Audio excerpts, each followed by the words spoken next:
So this is connection when they're feeling comfortable with you at an unconscious level.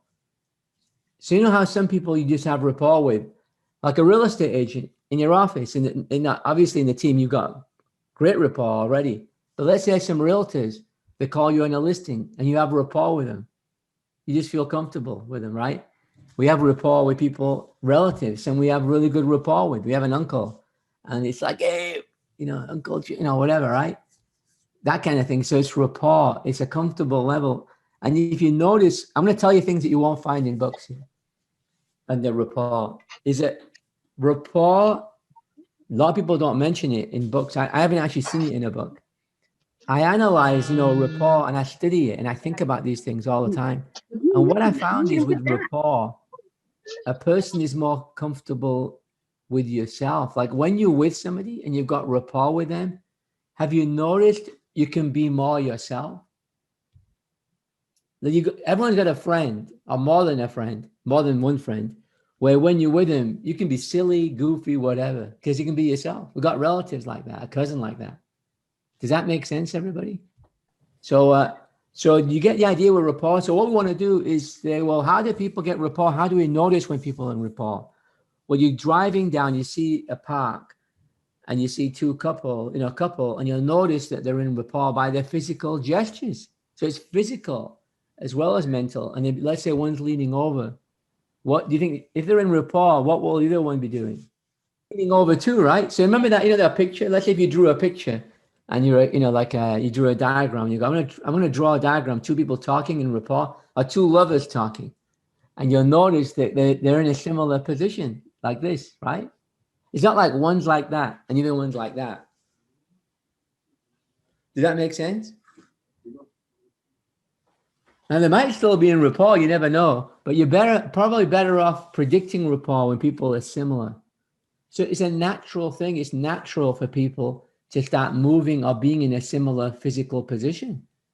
So when you lean forward, the test of being in rapport, one of the tests is, did the people move forward or did they move back?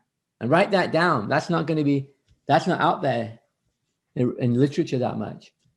Because you can actually test it, just move forward. And if they move back, now there could be a spatial problem if you're too close, because we have cultural frames about space, but just generally, right? But what you want to do is say, wait a minute, if people get along, okay, let's put it this way. You're in a restaurant, you're at Chris's Steakhouse, right? Or you're at Applebee's or whatever, any restaurant. And you can actually look around, you can see the couples that are in rapport. And imagine them now in your mind. They're going to be moving in similar ways. They're going to be moving their hands similar ways. Not exactly a mirror image necessarily. And now imagine the ones that are out of rapport, that hate each other's guts. They're only together because of the kids. But they went out for lunch or dinner. Are they going to have the same movement? No, right? Probably not. Like if you're going to imagine, you can actually look around and see who's in rapport, who's in deep rapport. And you can joke around and say, they're getting along, obviously not married yet. We're teasing each other, right? And that's another thing I want to mention about rapport that no one seems to mention is humor. So when someone's talking to you and they go on the phone, you should do the same thing, be in rapport. So they're on the phone. That's what I didn't realize I do that. I do that sometimes on purpose. Number one, to make them aware of what they're doing. And number two is just to be in rapport, I guess. I don't know, but they'll get their phone and they go, oh, wait a second. Oh, they'll go, yeah. And then y'all go. Anyway, so what happened, and that's another thing, write that down. Believe it or not, and you'll never hear anyone, I think, on the planet yet say this. And it's more, I guess, maybe my opinion, but a slight sense of mischief sometimes. And what I mean by that, a bit of playfulness. Have you noticed that when you're with somebody and they're an owner of a company, or they're a business person and they own a house, or a non-business person, but I just remembered there are a couple of people, and they're kind of joking around with you, and you go, this guy's cool. I like this guy. And you want to work with him. You want to list the property with him. And you actually feel you can say more to him.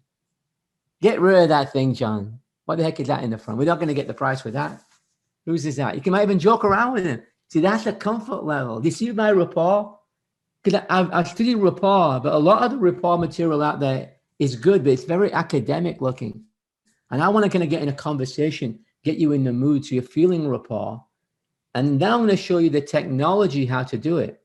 So what you want to do is you want to say, well, if people, when they're lovers and they're like this, obviously when they first met, they probably weren't like that.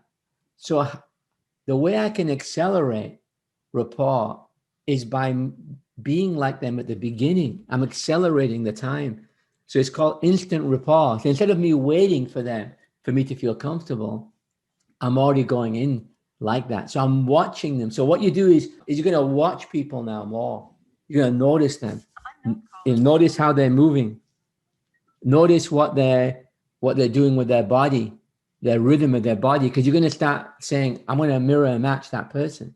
So you see much more aware of people, right? You're not just in your head, and you're going to start mirroring them. So what you're going to do, so what's the difference, anyone, between mirroring and matching? Because it's thrown around a lot. And I bet you some of the people who train it don't even know the difference. The one who took a weekend NLP class. But I want you to be above all those people. So mirroring is when the person is opposite you, if they were to move their left hand, for example, then I would use my right hand. I'm mirroring them. I'm a mirror image. Does that make sense? So if they go like that, you know, and when I'm opposite, I'll go like that, right? Yeah. So I'm a mirror image. It's a mirror. And matching is when I'll do the opposite, when I'll be matching them. So they'll do their left hand and I will do the same thing, but so I'll be the opposite. Is that what I mean? It's matching. So if they move their right hand up, right, I will move my right hand up, but really I won't be mirroring them. I mean, they won't be looking at a mirror. It'll be the opposite. There's a difference. The difference is this: so you see why it's important to get a proper coach, like one who really knows his stuff. Mirroring will get deeper rapport faster than matching. So mirroring, when they look at themselves and they're seeing a mirror, and then you will move your right. So everyone do that. Move your. I put my right hand. Put your left hand up. Everyone, so you train, right? And now move like me. Keep moving. Right. So get used to it, right? It's like a monkey sees, monkey does, whatever. So what happens is there's more. So why would somebody even think about matching? Well, matching is, number one, it's more indirect, but more importantly, when I decide not to use it, especially with Corona, is that if someone's sick and you mirror them, you might actually pick up, not Corona necessarily, but you'll pick up the energy. Or if someone's not in a good mood, like they're really angry, the last agent, they're really angry or whatever, or they're upset. Like you say, I don't want that in me. And then you match it. So I use that, my personal thing, as that mechanism. Otherwise, I just mirror. There's no need to not mirror, not to have deeper rapport. So everyone got that? When someone's not well, they're angry, not in a good mood, there's something fishy. Because sometimes we get vibes from people, right? And you go, I don't want any of that in me. Right? So you see the playfulness when you meet someone. And so what happened is you want to find the humor in their conversation. So I train people to, in live, while they're live prospecting. So they're live, and I actually coach them so they can hear me. And I always tend up saying a few things. Use their name, throw in the name, because they don't use the name. Like I hear people all over, and they don't use people's names. So using the name will get more rapport. And it's a general rule, but it's only general with a capital G, is you don't want to use the name maybe every 3 questions. You don't want to use it every question. It's like Kung Fu. Learning a bit of Kung Fu is actually more dangerous. You're better off not doing it. You're going to hurt yourself. So learning a bit of persuasion, you see how someone could say, oh, use people's name. They're going, Tom, I think it's a good idea, Tom. Tom, where did you move from? Tom, why is that, Tom? It's like, okay, buddy. You know what I mean? So you want to learn pure. That's why I only train with a world class. So what you do is just throw it in there. And what I found personally, you can test it. Because I test things. Like I'm a bit obsessed with this stuff. Like 24 hours a day, that's all I'm thinking of. I sleep in it. When I'm sleeping it. So what I do is, and one thing I've tested and people don't always do this. Sometimes they do, but I don't think people really thought about it. I see people doing it wrong. A lot of people I found that using the name at the beginning is better than at the end. If you wouldn't use the name, so you go. Let me ask you, Claude. Claudia, let me ask you a question. What brought you into real estate? So watch this. What brought you into real estate, Claudio? So you can test it. So I found that most of the time, but it's important to remember that occasionally throw it at the end too. If you're using it a lot at the beginning, then occasionally use it at the end. But I found that most of the time, using it at the beginning, and it's good to pause sometimes, like after the name, say John. Because what happens when you say John, it draws people in. Yeah, well, me, and you give them a second, right? Which is related to pause, to voice, sorry, not exactly, but it's a kind of same relationship. And how do we use our voice? You pause, but you notice how I do the voice. I go, John, like that. It sounds more real. Like, John, what do you think stopped your home from selling? John, what do you think stopped your home from selling? So there may be a time when I want to talk like that. And you want to start being able to vary your voice. You can change your voice depending on who you want to be. You might go, who I want to be. What? Yeah, because have you noticed it changes your identity? But you notice the curiosity. So you want to write that down. You want to put curiosity in the voice, because when you ask a question, people don't answer it for a couple of reasons. Are you ready? First of all, they think you don't care, which is that curiosity. Number two, they think you're going to judge them. So have you ever think about why you didn't want to answer a question? Right? Sometimes we're just tired. We're not in the mood. But I'm talking about selling. It's because they think that you don't really care about the answer. Right? So I'm telling marketer says, how's your day today? And you go, whatever, what have you got? Because you don't really care. These things are accessible to you. Like, you need to know that, because if you think that these things are not accessible, they're outside of my reach, curiosity, but you can bring emotions within you. So I want you to imagine a range of emotions right in front of you. So everyone just do this for me, and they're all within reach. They're all here. Just do this gesture if you can. So they're all within reach. So just grab curiosity and bring it in, and then bring authority, bring it in.